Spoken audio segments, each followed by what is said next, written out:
totoo.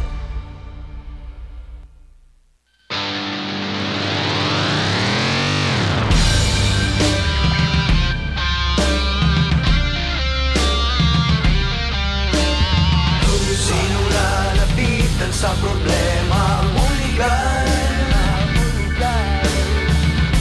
Sagot sa katanungan, Pinoy Legal Minds.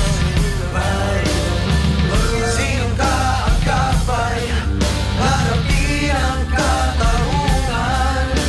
Batas at justisya sa Pinoy Legal Minds. Pinoy Legal Minds.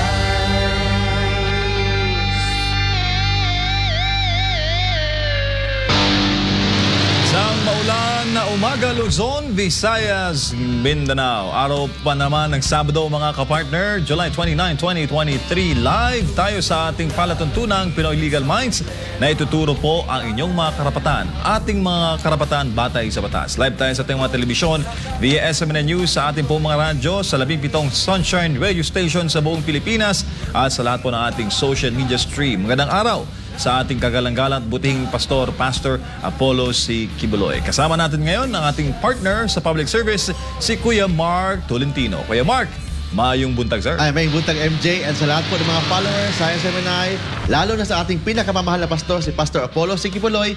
Ito yung kaibigan po ninyo, si Kuya Mark Tolentino. Kamusta mo, Kuya Mark? Kamusta ang kinabuhi? Very relaxed, very happy. Oy. Yun ang kailangan natin gawin. Kailangan inspired tayo sa lahat ng ginagawa natin. What makes you happy? Yun yan.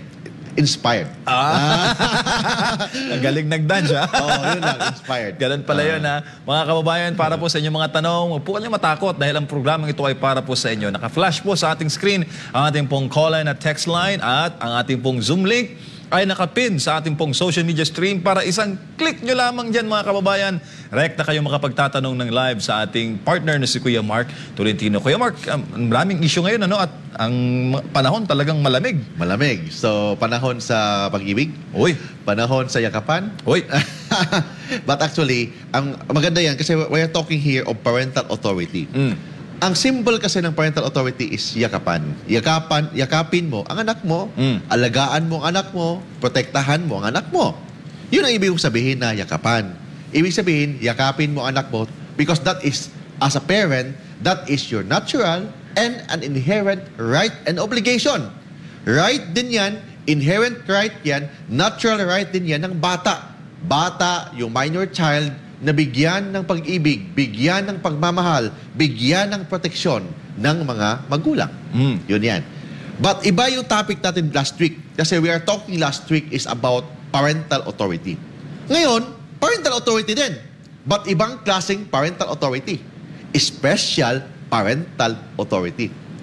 Iba yung parental authority na ordinary parental authority o yung tinatawag na principal parental authority sa tinatawag na special parental authority. Kasi ang parental authority, MJ, hindi lang pala sa mga magulang yan. Ang mga magulang may parental authority. Ang mga lolo't lola may tinatawag na substituted parental authority. Ang mga teachers, mga instructor, mga paaralan, may tinatawag na special parental authority. Alright. Kung ating anuhin ko, may abbreviate yan, SPA. Parang special powers of attorney. Parang ganun. But actually, special parental authority, it refers sa mga sa authority obligasyon ng mga teachers. Kasi ang teacher kasi, MJ, I used to be a professor in law sa De La Salle. Ano ba ibig sabihin ng teacher? A teacher, actually, sila yung tinatawag na secondary parents. Kailangan na they treat their students as their mga anak nila. So yun ang ibig sabihin ng mga teachers. So pag-usapan natin, ano yung special parental authority? Bakit may ganun? Kasi akala natin ang parental authority, it refers only to parents. Hindi. Ang parental authority, it refers also sa mga lolo't lola. Yun ang tinatawag na substituted parental authority. It refers sa mga oldest brothers and sisters, substituted parental authority. It refers also to school, administrator, teachers. Yun ang tinatawag na special parental authority. Bago yan, Kuya Mark, napapanood din tayo sa ating Rumble account. Ito yung unti-unting sumisikat, Kuya Mark, na streaming platform aside sa YouTube. Rumble.com/user/ SMNI News. I-follow niyo po kami doon. Good morning kay Gina Fe sa Guban Papasin at kay Carlo V.E.Y. Kuya Mark, simulan ko na. Sino po mag-exercise ng SPA, Special Parental Authority? Yung Special Parental Authority, MJ, ang mag-exercise dyan, yung mga schools, administrator ng school, teachers, or institution engaged in child care shall exercise special parental authority sa mga unemancipated minor children, but only while in their supervision, in their custody, or their instruction.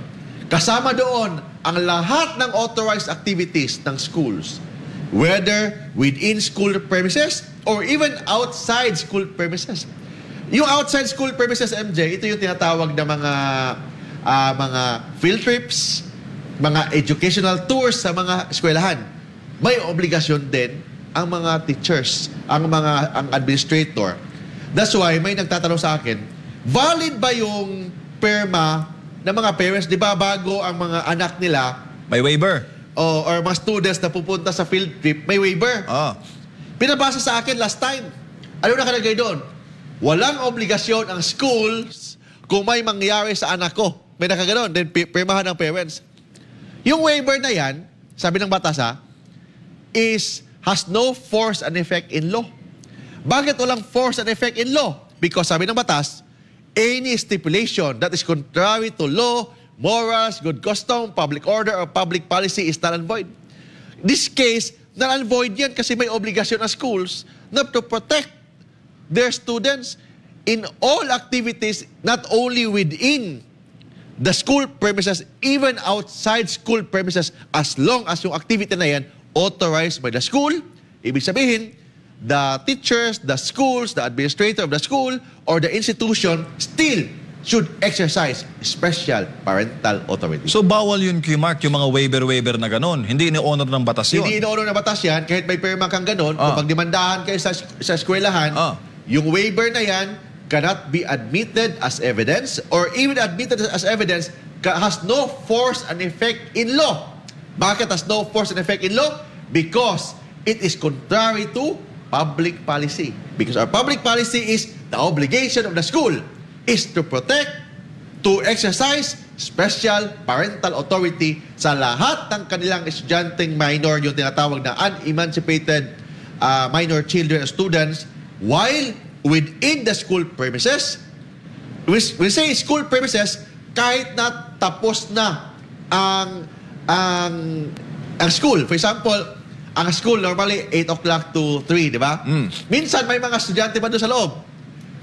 Sa loob pa kahit 4 o'clock, kahit 5 o'clock, na doon pa. Na-disgrasya ang estudyante. Yan, may liability pa na school.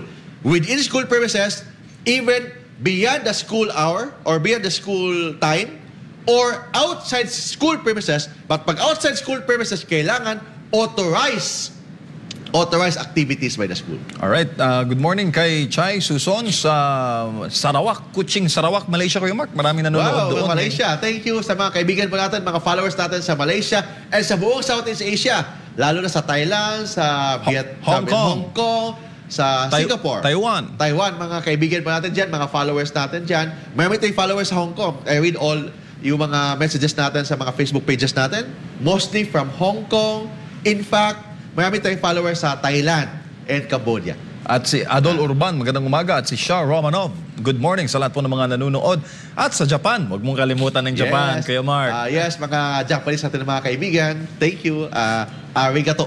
Arigato gozaimasu. Yan, approve.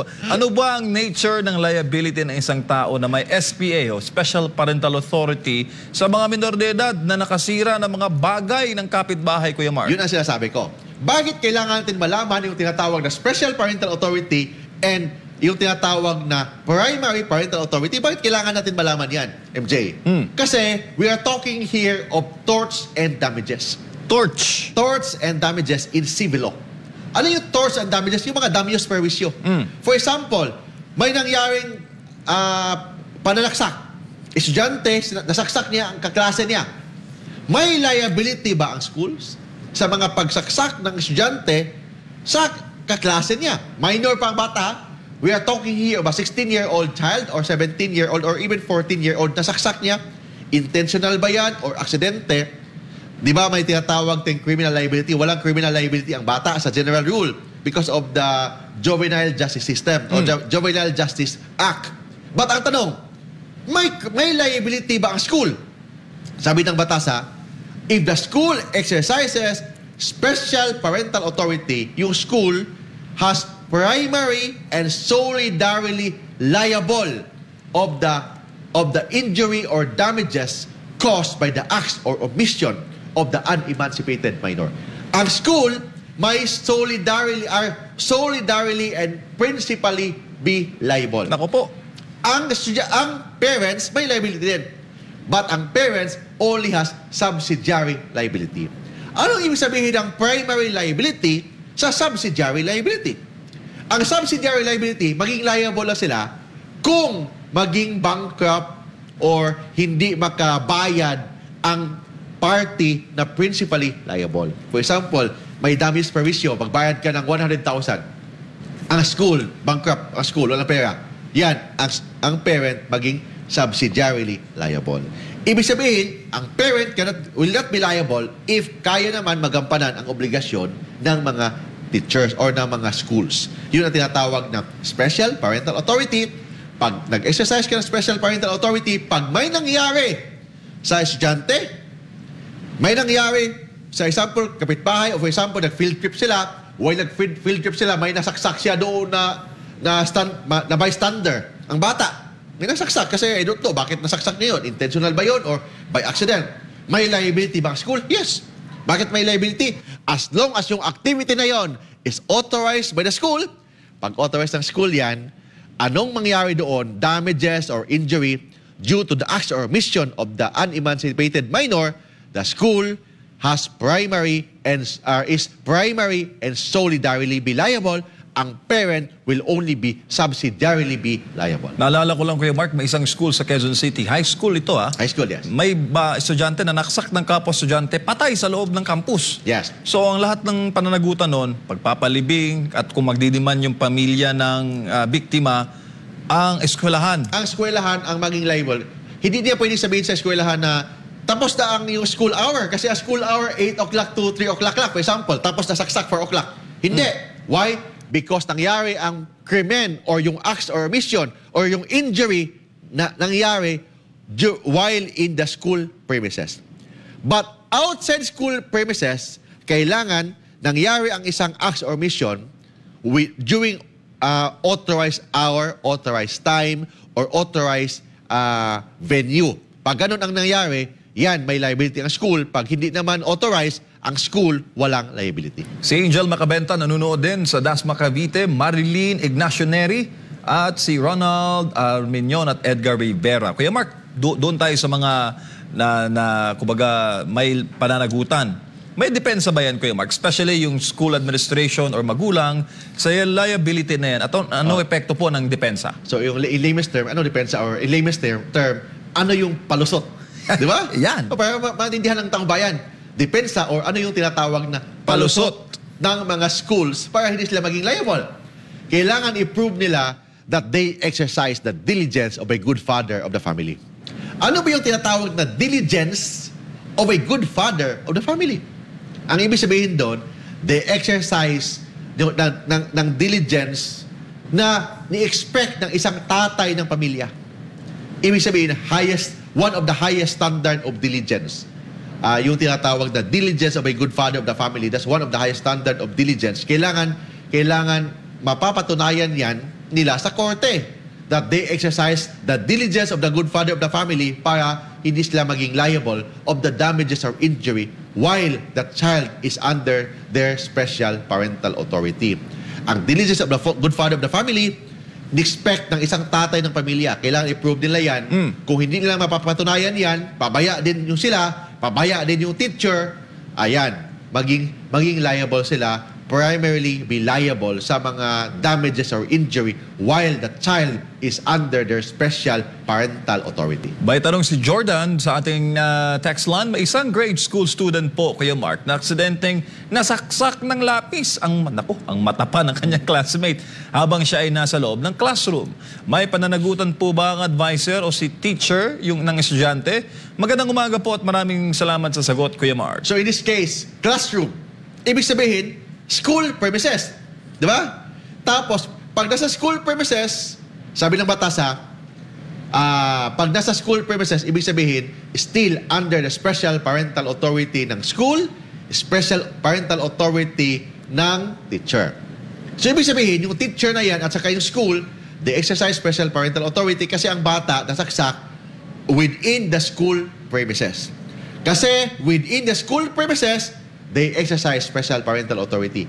Ibig sabihin, pag may injury, nasaksak ng lapis sa mata, ibig sabihin, the school, including the teacher, including the administrator, will be primarily be liable for the acts or mission of the unemancipated minor.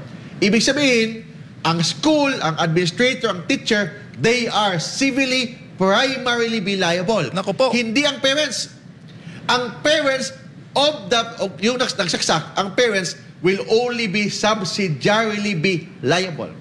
Ano ba yung subsidiarily be liable? Sabi ko nga, secondarily be liable. Ibig sabihin, kung hindi kayang mabayaran ang damages per wisyo ng person primarily be liable, in this case, the school, the teacher, or administrator, kung hindi kayang bayaran, kasi the bankrupt or insolvent sila, that's the time that the parent will be liable. While the child, the minor child, is under the special parental authority of the school or administrator or the teacher. Thank you, Kuya Mark. Good morning din kay Ronald Arminion, Marian Pacada, Seferino Sinorio at kay Marlene Sanchez. May tanong si Mahala sa ating text line. Kuya Mark, paano po yung waiver na pinapipirmahan ng school sa mga parent kapag may field trip ang mga estudyante? Legal po ba yon? Hindi po ba talo ang mga magulang or guardian na pumirma doon tapos may nangyari sa mga estudyante, Kuya Mark? Yung waiver, sabi ko nga, yung waiver na yan, I think there's already a Supreme Court decision yan. Yung waiver na mga parents na pinirmahan ng mga parents as one of the condition bago maka-join ang mga estudyante sa field trip, yung waiver na yan is contrary to law, morals, good custom, public order, or public policy. So because it is contrary to morals or good custom, public order, or public policy, it has no force and effect. It is illegal, it's void, null and void. Pag null and void yan, walang bisa yan. Kahit nakapirma kayo ng waiver na yan, still the school will still be liable because the school exercise special parental authority. Like also with the doctor. Alam mo yung mga doktor? Bago ka permahan, may papermahan ka na, bago ka operahan, may dokumento. Nabasa ko yun, natry ko na mga kaibigan ng doktor, pinabasa sa akin. Ano yan? Nakalagay doon na kung mamatay ang pasyente, ang doktor walang liability. Null and void yan. It has no force and effect of law. As long as maging liable pa ng doktor kung may malpractice na nangyari. But of course, if nag-exercise ang doktor diligently nung nag-opera siya sa pasyente niya, of course, wala siyang liability kasi hindi naman niya hawak ang buhay ng isang tao. But of course, kailangan i-prove lang niya na he exercised a good father of the family or a good captain of the ship para at least when he do the operation sa doktor. Same also sa teacher. In the special parental authority, pag ginawa ng yung teacher will be principally be liable kung the teacher or the school exercise special parental authority pag may nangyari sa bata. Kasi yung mga waiver na yan, walang bisa sa batas yan. Yung mga waiver na yan is contrary to public order, public policy. So, ibig sabihin, walang bisa sa batas, still, the school, the administrator, or the teacher will be primarily be liable for the damages kasi they exercise special parental authority. Thank you, Kuya Mark. Ang Bulacan Boys ay nanonood din pala ngayon. Oning Amasio et al. Magandang umaga. At sa Salamat sa inyong panonood. May tanong, Kuya Mark, special authority in case patay na or absent ang mga magulang. Meron po bang ganun, Kuya Mark? Pag patay na or absent ang mga magulang, wala tinatawag na special parental authority. Ang tawag doon, substituted parental authority. Ang ibig sabihin ng substituted parental authority, iba yun sa special parental authority. Ang special parental authority, pwedeng mag-coexist sa parental authority. Parental authority, special parental authority, mag-coexist yan. Ibig sabihin, ang parental authority sa parent, special parental authority sa mga teachers. Yun yan, mag-coexist. Pero, hindi pwedeng mag-coexist ang parental authority and substituted. Pag wala ang parental authority kasi namatay si parents or ang mga magulang nasa abroad, ang mag-exercise ng special parental, ang substituted parental authority, ang mga lolo't lola. Ibig sabihin, for example, namatay si nanay. Saan mapunta ang mga bata? Sa custody or yung parental authority. Mapunta ba sa lola or mapunta sa tatay?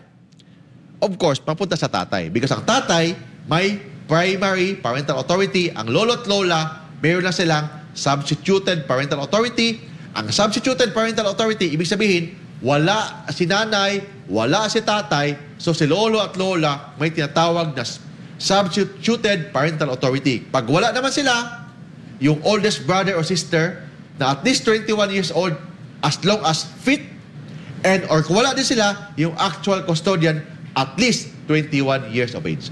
Thank you, Kuya Mark. May tanong si Dave ng Baguio. Magandang umaga po, attorney. Sino-sino po ang pwede mag-exercise ng parental authority sa isang abandoned child? Maraming salamat po sa inyo pong sagot. Ang sa general rule, pag abandoned child, of course, walang magulang. Ang DSWD ang mag-exercise ng special ng parental authorities ng mga abandoned child through sa mga institution engaged in child care na accredited by the DSWD. Yun ang mag-exercise ng parental authority sa mga abandoned or foundling child. Ruby Catayas, Selena Sherwin at Melona Yoshioka. Maraming salamat sa inyong panonood sa ating SMNI stream. Si Miss Ashley, pinipressure ako, Kuya Mark, ng ex-partner ko at ng pamilya na pumirma ako ng isang kasulatan na ibigay sa kanya ang parental authority ng anak naming 3 years old. Pati ang sustento, Kuya Mark, para sa ATABS, para sa bata, ay ginagamit ding dahilan sa pamimilit. Pwede po ba yon? Ano po bang dapat kong gawin, Kuya Mark? Yung mga pinirmahan, yung mga, mga pinipilit kang permahan, yung mga agreement na yan, illegal yan. Bakit? Sabi ng batas ang child custody or parental authority is not subject to any amicable or compromise agreement. Hindi pwedeng magkasundo si nanay or si tatay kung saan mapunta ang bata. The court will consider only what is the best interest of the child. Hindi based on the amicable settlement of the father or the amicable settlement of the mother or doon pa sa barangay pinag-usapan. Hindi ganon. Ang sabi ng batas, hindi ito bagay, ang bata, hindi yan bagay or kotse or bahay kung sinong pwedeng tumira. Hindi ito bagay, hindi ito kotse na pwedeng pag-usapan. Hindi ito bahay na pwedeng pag-usapan. Ang pinag-usapan natin dito, ano ang kapakanan ng mga bata. So, pag ganun ang pinag-usapan, sabi ng batas, the paramount consideration is what is the best interest of the child. In fact, MJ, sabi ng batas, yung decision nga ng bata pag more than 7 years old can be given a factor sa court. Factor lang, that's only one factor, but the primary consideration of the decision of the court in custody is what is the best interest of the child. Hindi based on the amicable settlement of the parents. Alright, thank you, Kuya Mark. Pwede ba ang anak, Kuya Mark, na pwersahing mag-testify laban sa magulang o lolo in criminal case? For example, may kaso ang isang tatay. May kaso may utang si tatay. Tapos, ang naka-witness, yung anak niya, can you file a case against the father? Yes, you can file. Pwede ka bang mag-request sa court na ang court mag-issue ng subpoena to compel yung anak ng nangutang sa'yo ang mag-testify? Hindi. Sabi ng batas, the descendants, meaning anak, cannot be compelled to testify against the ascendants or lolo't lola. Hindi pwede. Criminally or in civil cases, for example, BP 22, estafa, utang, ganun, criminally or civil case, hindi pwedeng mag-testify ang mga anak laban sa kanilang mga magulang as a general rule. But may mga exception. Of course, the son can testify against the father or the father can testify against the son pag sila mismo ang nagdemandahan. Pero, kung ikaw, idemanda mo yung tatay ng isang bata, you request the court na ang bata mag-testify, you ask the court na mag-issue ng sampina ang sampina para to compel yung bata na mag-testify against yung kanyang tatay o kanyang nanay, void yan or hindi pwede yan. Bakit? Because of our policy. Ano yung policy natin? To preserve the sanctity of the family. Pamilya ang pinag-usapan natin dito. Pag i-compel mo yung anak niya na mag-testify laban sa kanya, baka mag-away-away sila. Ay, samot, kagubot. Lalo magkagulo. So it means the policy of the state is to preserve the sanctity of marriage, to preserve the sanctity of the family, to protect and to strengthen family. Yun ang policy ng ating batas. So kung i-compel mo yung anak na mag-testify, masisira ang pamilya. That's why bawal mo i-compel ang anak na mag-testify laban sa magulang. Ang pinag-usapan dito, to compel. But ang son or ang daughter can voluntarily testify. Oh. Ang sabi lang ng batas, bawal mong pilitin. Pero kung mag-volunteer, ano ang problema? Kasi ang word na ginamit ng batas, you cannot compel the descendant to testify against the ascendant in criminal cases. Ibig sabihin, to compel. But kung voluntary, kasi nag-away pala sila, yung anak gusto mag-testify laban sa magulang, pwede yan. As long as it is voluntary. Kasi ang pinagbawal sa batas, yung sampina o yung compulsion o yung pamimilit na mag-testify ang anak laban sa magulang. Kuya Mark, pwede din bang ang first option ng court, i-compel ang pamilya na magkaroon ng settlement muna bago ang proceedings ng kaso? Normally, sabi ng batas pag nagdimandahan ang pamilya, mandatory na may settlement. Matik yan. Matik yan. Kasi kung walang settlement, kung mag-away kayo magpapamilya, walang mediation, walang effort na mag-settle kayo, pwedeng ma-dismiss ang kaso. On the ground, nakalagay po yan sa provision ng family code. Nakalagay doon na bago magdemandahan ang pamilya, they should exert all the effort para ma-avoid yung kasuhan or demandahan within the family. Kasi nakakahiya, Kuya Mark. Oh, pamilya to pamilya. May mga ganun. Magkapatid sa magkapatid. Normal yan. In fact, mas masakit nga. Alam mo ba na magdemandahan kayo, ikaw at saka kaibigan mo, ikaw at saka yung kapartner mo sa negosyo? Masakit yan. Stressful yan. Pero doble, triple, quadruple pa ang stress. Pag dinimanda mo ang nanay mo, dinimanda mo ang kapatid mo, dinimanda mo ang pamangkin mo, dinimanda mo ang tita mo, ang uncle mo, ang tatay mo, dinimanda mo, doble, triple pa ang stress. So, sabi ng batas, bago kayo magdemandahan dyan, exert all the effort na magkasundo kasi at the end of the day, you are still one family. Ito, Kuya Mark, based on your experience, anong mga pinag-aawayan, Kuya Mark? Based sa experience po ninyo? Mana. Yan, usually ang pinag-aawayan. Mana ang pinag-awayan na hindi naman dahil sa sipag nila, dahil sa tiyaga nila. Nangyari ang mga properties na yan, yung properties na bili ng tatay, nanay, lolo, lola, nung buhay pa. Nung namatay na, nag-away-away sila sa mana, di sila nahiya na yung properties na pinag-awayan nila, hindi dahil sa sipag nila. Sipag yun sa namatay. Ewan ko yung patay na yan, kung makatulog ba yan sa libingan, kung yung anak nila, pamangkin nila, kapatid nila nag-away-away dahil sa properties na naiwan nila sa mundong ito. So, moral lesson, sabi ng batas, pag pamilya ang pinag-usapan, exert all the effort na mag-settle kayo, magkasundo kayo. Pero kahit na may ganun, ang daming kaso ngayon sa korte, ang pinag-awayan, pag pamilya, mana galing sa lolo, mana galing sa lola, na nakakahiya, hindi naman dahil sa kanilang sipag yun. Dahil sa effort nila. Dahil yun sa effort nung namatay. Paano kaya matutulog na mimbing yung namatay? Rest in peace.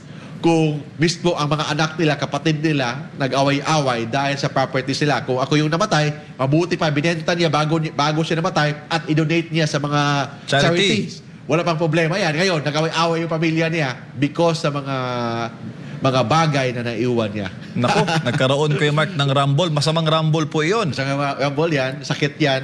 Sakit very stressful yan. Sabi ko nga, mas stressful pa kung mag-away-away ang pamilya kesa ang kaaway mo, yung kapitbahay mo, yung naging kaibigan mo, nag-away-away kayo, nagdemandahan kayo. Yes, maybe normal yan. May conflict talaga kasi we are, at the end of the day, tao lang tayo. May mga weaknesses, mag-away-away tayo. But, iba, pag pamilya ang kaaway mo, mas masakit, mas stressful, and kahit manalo ka, talo ka pa rin.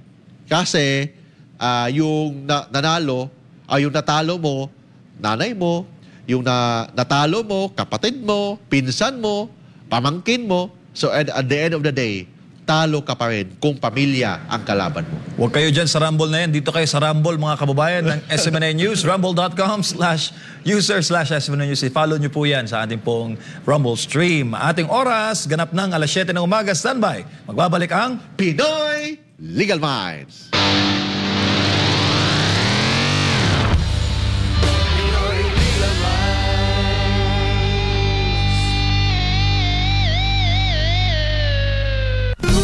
The healthy way to lose weight. Edmark's Power 4 Slimming Program.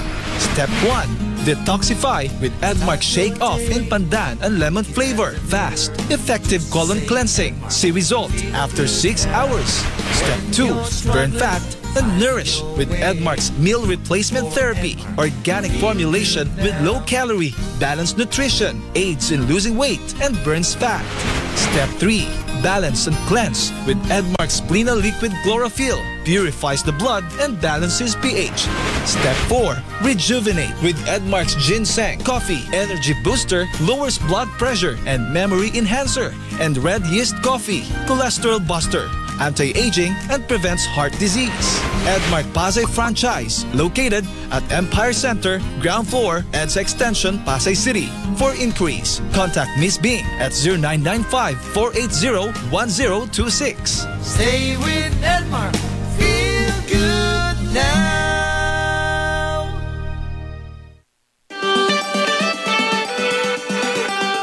Abangan sa panibagong episode ng mga Doktor ng Bayan ang malalimang talakayan hinggil sa diabetes.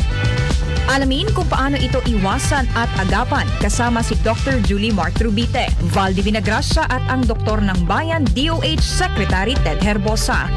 Dito lamang sa SMNI.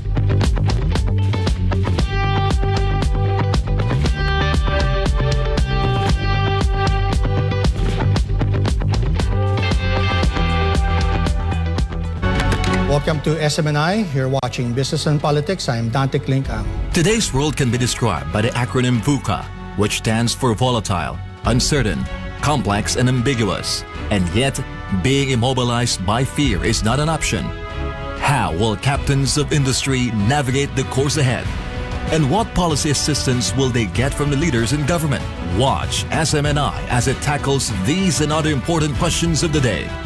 On Business and Politics, hosted by Dante Klinkang II, Chairman and CEO of the Manila Times. New episodes featuring corporate and political leaders air every Saturday. Prime time at 7 p.m. Only here on SMNI. Truth that matters.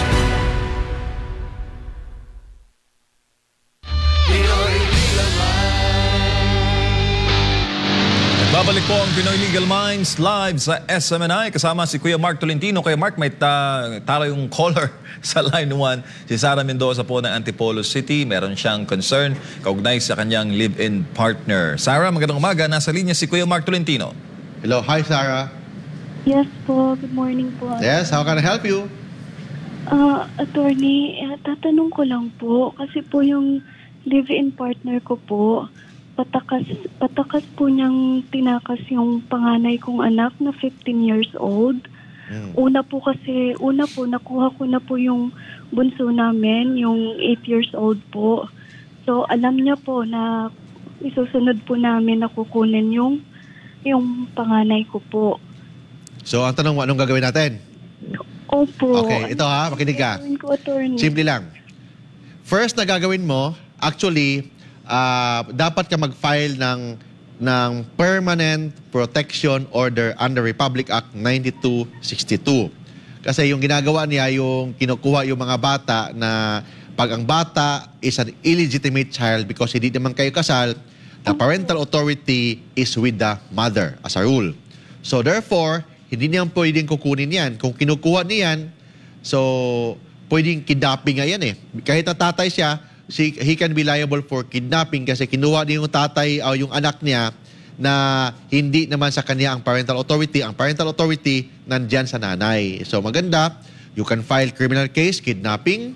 You can file civil case for issuance of permanent protection order para at least hindi na siya makalapit sa iyo, and the court will decide also kung saan mapunta ang mga bata. But generally, pag the court will decide in that case kasi illegitimate naman, hindi naman kayo kasal, yung parental authority mapunta talaga sa iyo, and pag may protection order, the court will also define kung magkano ang dapat niyang suportan ibibigay sa iyo. So yun ang mga kailangan mong gawin.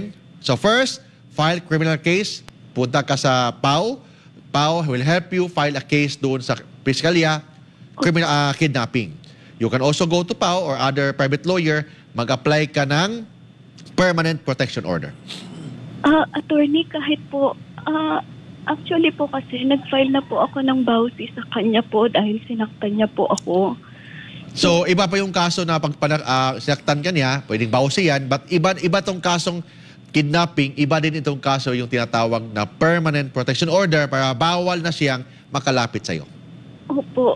So pwede pa rin po ako mag-PAO, attorney, kasi po regarding sa bawsi, hindi na po ako nakalapit sa PAO dahil nauna po siya. Pwede na kasi may bago tayo Supreme Court decision ngayon na ang PAO office pwedeng dalawa. Walang conflict of interest yan kasi they are public defenders naman. So kahit na PAO siya, pwede ka din kumuha ng PAO. Okay po. Tapos, attorney, thank you po. Okay, thank you. May iba pa po akong question. Ano? Kasi po yung bahay po namin, nung itinakas niya po yung anak po namin, inilak po niya. That's why mas maganda mag-file ka ng permanent protection order. Lahat sasabihin mo sa korte na yan kasi kahit bahay niyo yan, you have the authority to stay there. Lalo na ikaw yung nanay ng mga bata, then the court will issue a permanent protection order para bawal na siyang makalapit sa inyo. Alright. Okay? Maraming salamat, Sarah Mendoza, ang caller natin, Kuya Mark, sa line 1. Napakalalim na issue.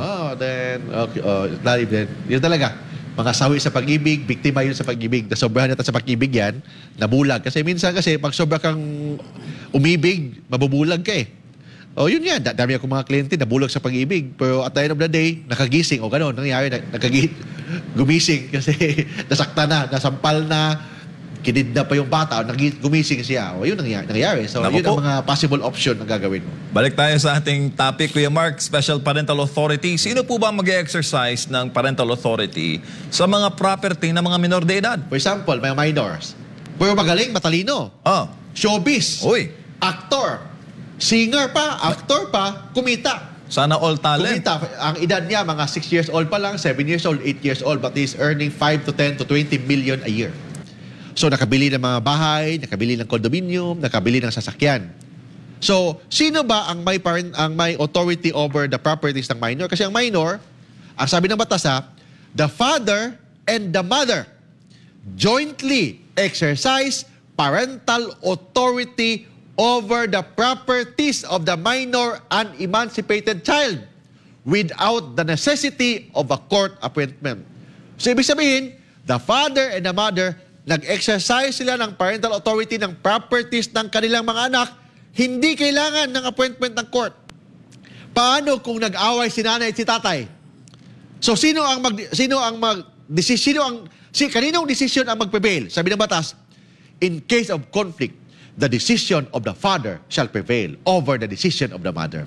Kasi the father is the leader of the family. Except, may exception, if there is a contrary order by the court. Yun lang sinabi ng court. Pag may contrary order ng court, pwede mabaliktad. But as a general rule, pag may conflict, the decision of the father shall prevail. Si Miss Law Abiding may tanong sa ating text line. Good morning po kayo, Mark. Pakipaliwanag po ang ibig sabihin ng substitute parental authority. Maraming salamat po. Ang substitute parental authority, ibig sabihin, pag wala na si tatay, wala na si nanay, for example, yung dalawa nasa abroad, doon pa lang papasok ang substitute parental authority. Ibig sabihin, pag nandito sa Pilipinas ang parental authority o nandito present ang parental authority, walang tinatawag na substituted parental authority or substitute parental authority. Ibig sabihin, kung nandito si tatay, nandito si lola, sinong may right? Sinong may karapatan? Sabi na batas, ang substitute parental authority will only be available pag wala ang parental authority. In this case, may parental authority si tatay. So, ibig sabihin, si lola, walang authority over the child. Alright, thank you, Kuya Mark. Ano po ang dapat gawin ng magulang kapag sumobra ng 50,000 ang income ng properties ng minor de edad? Sabi na batas, pag the value of the properties ng mga bata, mga minor, is more than 50,000 pesos, the parents concerned shall post a bond in the amount fixed by the court. But it should not be less than 10% of the value of the property or the annual income. Bakit may mag-post ng bond ang magulang? Mag-post lang ng bond to guarantee the performance of an obligation. Ibig sabihin, required ang mga magulang mag-post ng bond. Pupunta sila sa korte, mag-post lang ng bond in the amount fixed by the court, but it should not be less than 10%. Ang purpose niyan para at least gampanan nila ang obligasyon nila bilang magulang. Kasi they exercise parental authority hindi lang sa person of the minor child. They should also exercise parental authority over the properties of the minor child. Alright, thank you Kuya Mark. Si Andy Lim sa ating text line. Attorney, paano po kung ang mga estudyante mismo ang mag-stay sa school perhaps for practices tapos may nangyaring aksidente? May pananagutan ba ang paaralan kahit lingid sa kanilang kaalaman ng nangyari? As long as yung mga bata nasa school premises, the school exercises special parental authority. So that's why, tingnan nyo, kailangan after school hour, mas maganda yung lahat ng mga bata, mga estudyante sa school ninyo, paalisin nyo na. Kasi kapag may nangyari sa mga anak o mga estudyante, while nasa school pa, the school, the administrator, the teacher exercises special parental authority. Thus, kasi may special parental authority sila, pag may nangyari, they will be primarily and solidarily be civilly liable. Unless nagkaroon Kuya Mark ng diligence of a good father of the family. Yan. Dapat nilang patunayan yan sa korte. Naku. Kung hindi nila mapapatunayan yung palusot na diligence of a good father of the family, the school will be principally and solidarily be liable. Sino po ba ang guardian ng minor or properties ng mga minor, Kuya Mark? Ang guardian is the parents. Both the father and the mother will exercise guardianship over the person of the minor and also over the properties of the minor. So they exercise guardianship. Sino ang nagmamay-ari sa properties ng minor? At paano ito gamitin? But still, the owner is the minor. So ibig sabihin, ang minor, for example, artista, kumita ng 20 million a year, yung bata na yan, may authority to own properties. Sila ang may authority to own properties kasi sabi ng batas, the minor still the owner of the properties and that property shall be devoted exclusively for the minor support and education. So, hindi pwede na walang right ang magulang na ibenta ang property without appointment sa court, without authority sa court, kasi yung properties na yan sa bata, so hindi pwedeng ibenta sa magulang yan. Ang properties na yan, devoted exclusively for the minor's support and education.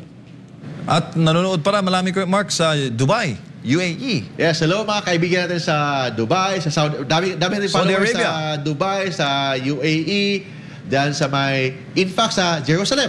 Dami tayong mga followers sa Jerusalem, dyan sa somewhere there sa Middle East, mga kaibigan pa natin dyan. Alright, ano bang karapatan Kuya Mark ng mga magulang sa income ng properties ng mga minor de edad? Ang mga magulang, they can only exercise supervision sa mga income ng properties ng kanilang mga anak. Hindi pwede na ang anak nila 8 years old, artista, showbiz, tapos kinukuha ang pera, ang income, hindi ganon. Yung properties ng mga anak, yung income ng mga anak, yes, the parents has right, but only supervisory right. Supervision lang. Supervisory right. And purpose ng properties na yan is for the support of the minor child and education. And secondarily, for the daily sustenance of the family. Yun lang ang right ng mga magulang. Supervisory right over the properties ng mga minor unemancipated children. So yung mga magulang na mga showbiz na kumikita, yung mga bata dyan na sobrang matalino, kumikita ng 1 million a month, 500,000 a month through computer, for example, ganon, the income is still owned by the minor. Yung mga parents, they only exercise supervisory right. But the property should be devoted exclusively for the support ng bata, education ng bata, and secondarily, for the daily sustenance of the family. Thank you kayo, Mark. Si Elias may tanong sa ating text line. Attorney, paano pag ang estudyante hindi nakauwi sa bahay nila mula sa school tapos inabot ng umaga, kakahintay ng mga magulang niya? May pananagutan ba ang advisor niya sa school? That's why mas maganda, start pa lang ng klase, kailangan, you need to know kung sino yung mga magulang nila. Siguraduhin ninyo mga school, mga administrator ng school na makauwi na yung mga anak, yung mga estudyante. Kasi kung hindi, as long as nandun pa sa school premises, kahit 24 hours na dun sa school premises, hindi pa sinundo. Pag hindi pa sinundo, walang transfer of authority or parental authority, walang transfer. So still, the special parental authority is with the school. So therefore, pag may nangyaring masama sa bata, the school will still be solidarily and primarily be liable under the principle of special parental authority. Thank you kayo, Mark. May nanonood din sa atin kay Mark. South Korea. Hello, diba? mga Korean friend natin. Dami natin mga followers. Thank you sa yung Pinoy Legal Minds, lalo na sumisikat. And hindi yan dahil sa amin ni MJ, ha? At saka ni Congressman Migs, dahil yan sa inyo, mga suki namin, ng mga followers and listeners and televiewers sa SMNI. Yan, si Nardo of Makati City, bukod sa paaralan kay Mark, Special Parental Authority pa rin po bang may tuturing ang mga nasa bayampunan, orphanage? Yes, sabi na batas ang Special Parental Authority, it shall be exercised by the schools, administrator, teachers, and institution engaged in child care. O kasama doon mga orphanage. Alright, may situational na tanong dito kay Mark.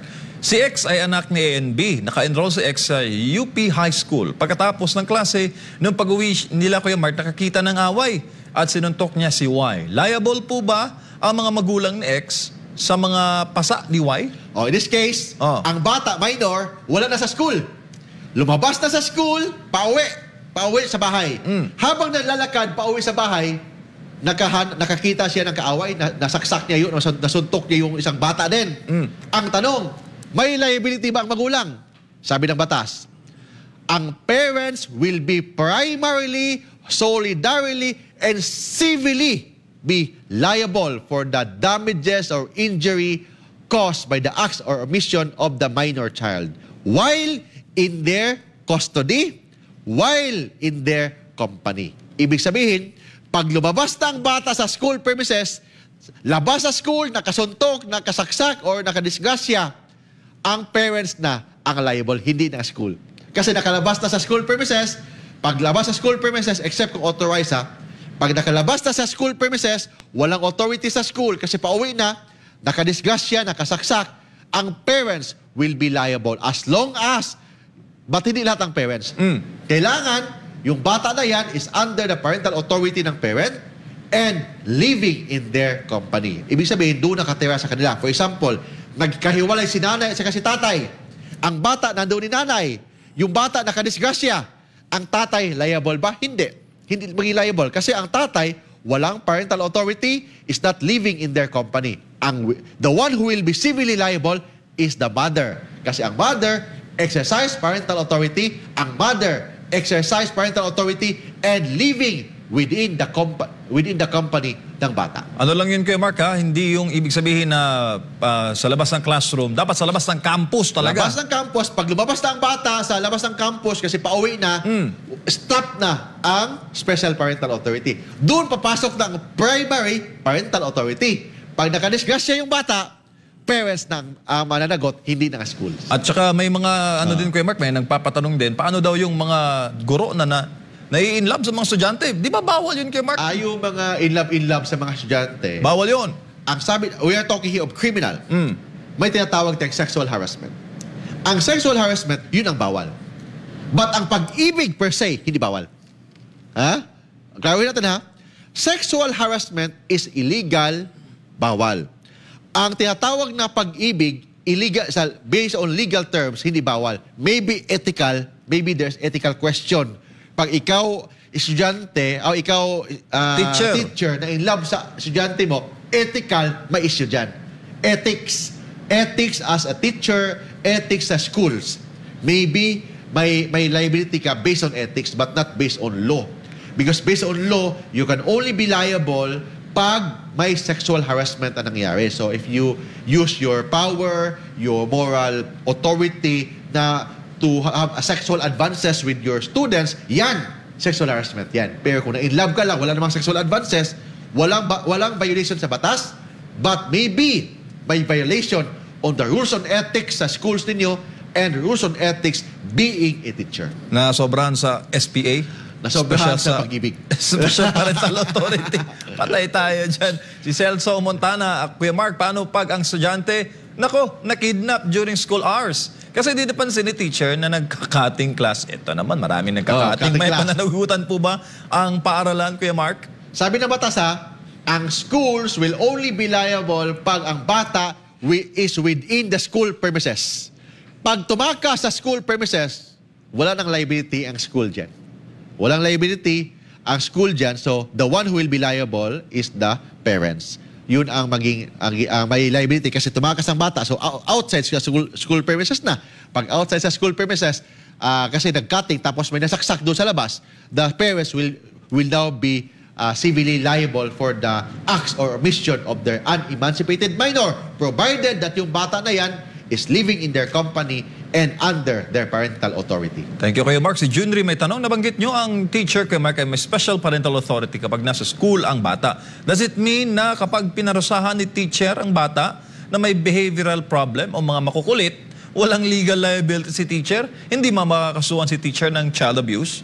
Iba naman yun. Ang pinag-usapan natin dito, special parental authority. Pero pag, for example, ang bata sinaktan ni teacher, yes, there is what we call child abuse, violation of child abuse yan. So may liability pa ang teacher. For example, sinaktan niya yung estudyante niyan, tapos yung estudyante niya is minor, lalo na pag special child ang estudyante, yes, the teacher will be liable not only civilly but criminally for child abuse. Alright. Maraming salamat po kay Mark. Medyo umano na yung mga boses natin. Si Shah Romanov, very interesting po kay Mark yung topic nyo. Today, ever since na di pinapansin ng mga complaints sa mga ganitong senaryo sa mga school, but with your explanation daw, maliwanag at nakaka-enlightening daw kay Mark. Yes, thank you po. Ang pinag-usapan, I'm not here, wala akong sinasabing personal opinion ko. Lahat ng sinasabi ko is based sa batas. So, yun ang kagandahan ng Pinoy Legal Minds. Hindi tayo nagbibigay ng opinions dito, lalo na yung mga current events opinion. No. Ang pinag-usapan natin dito, o yung nakasaad po sa ating batas and yung mga jurisprudence ng ating Korte Suprema. Naku po. May visitation rights po ba Kuya Mark ang tatay sa anak niya sa labas? Yes. Ano ba yung tinatawag na visitation right?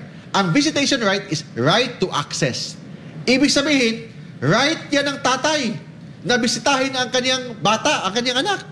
Right din yan ng bata, inherent and natural right din yan ng bata na bigyan ng oras at panahon ng tatay. Ibig sabihin, si nanay walang karapatan na itanggi niya na bisitahin ng tatay ang anak nila. Walang karapatan si nanay except pag si nanay nakakuha ng protection order. Like yung tumawag sa atin si Miss Sarah, yun. Si tatay, may karapatan na bumibisita kasi siya ang tatay. Kasi right niya yan, right din yan ng bata. Pero pag may protection order na inisyu ng court, si tatay, bawal lang lumapit sa bata, bawal lang lumapit sa nanay. Kaya Mark, may tanong si Carlo de Guzman, paano po sir kapag teacher po yung parent and same school po ng pinapasukan ng bata, tapos may nangyari sa bata mismo, sino po ang liable? Both, depende. Kung ang bata nasa school premises, may nasaktan siya or may nasaktan siya, based on special parental authority, the school will be liable, including the administrator, including the teacher. Pero pag ang bata may nasaktan, outside sa school premises, wala nang liability ang teacher or ang school, ang may liability will be the parents. As long as yung parent and bata is living with their company. Si Raylene Obispo kay Mark may tanong, attorneys, the school has an activity or contest in another school wherein they rented a bus pero hindi sumakay ang estudyante. Instead, he used the own private car. On their way, Kuya Mark, the private car owned by the student met an accident. Sa instance na yun, Kuya Mark, is the school obliged to medically support the student? Wala na. Kasi the liability of the school will only apply as long as it is an authorized activity and accredited vehicle na ng schools. So, ibig sabihin, kung nasa bus, sumakay ng bus sa school kasi papunta ng field trip, na-disgrasya yung bus, yes, the school will be liable based on special parental authority. Pero pag ang bata hindi sumakay sa school bus, sumakay sa private, hindi maging liable. Maging liable yan pag doon na sa area na pinuntahan nila, tapos may nangyaring disgrasya doon pala mag-apply ang special parental authority. Ibig sabihin, ang special parental authority will only apply to authorized activities. In this case, the authorized activities sa area na yan, plus yung bus na sinakyan nila, authorized activities yon. Yung private na sasakyan, hindi yan covered ng authorized activities. Therefore, the special parental authority will not apply. Mabilisan na lang, Kuya Mark, pwede bang ma-terminate ang parental authority o ma-suspend ang parental authority? Yes, ma-suspend ang parental authority number, ma-terminate. Kung mamatay ang magulang, wala ng parental authority. Mamatay ang bata, wala ng parental authority. Or pag ang bata mag-more than 18 na, wala ng parental authority ang mga magulang.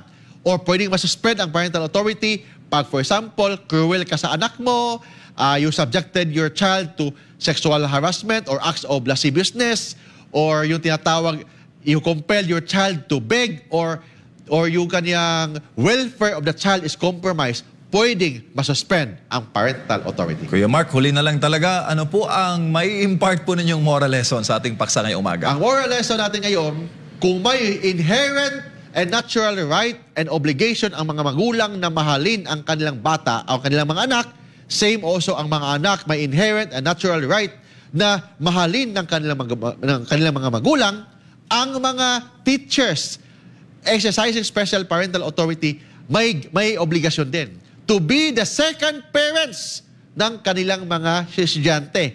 Being the second parents, kailangan they should treat their children or their students as their own child, as their own children.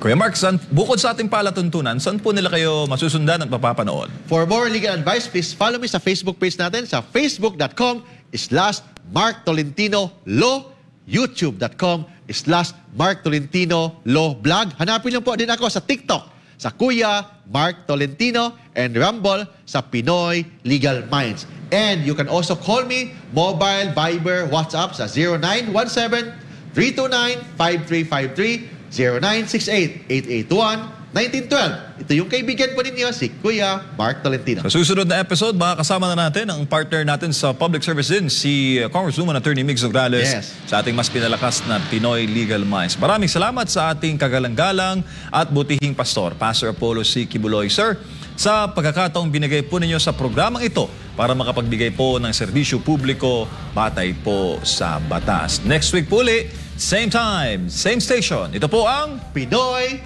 Legal Minds.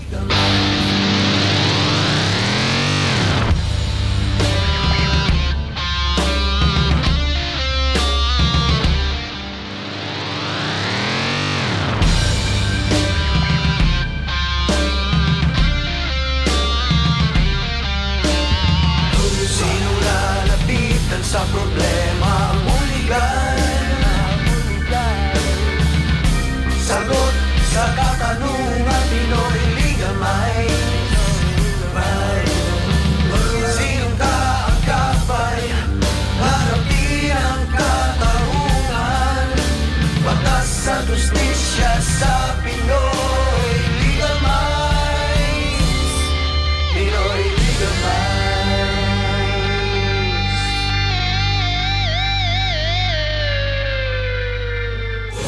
Subscribe to SMNI News Channel and turn on the notification bell to keep you up to date. Also visit our official social media accounts and join our community on Viber and Telegram.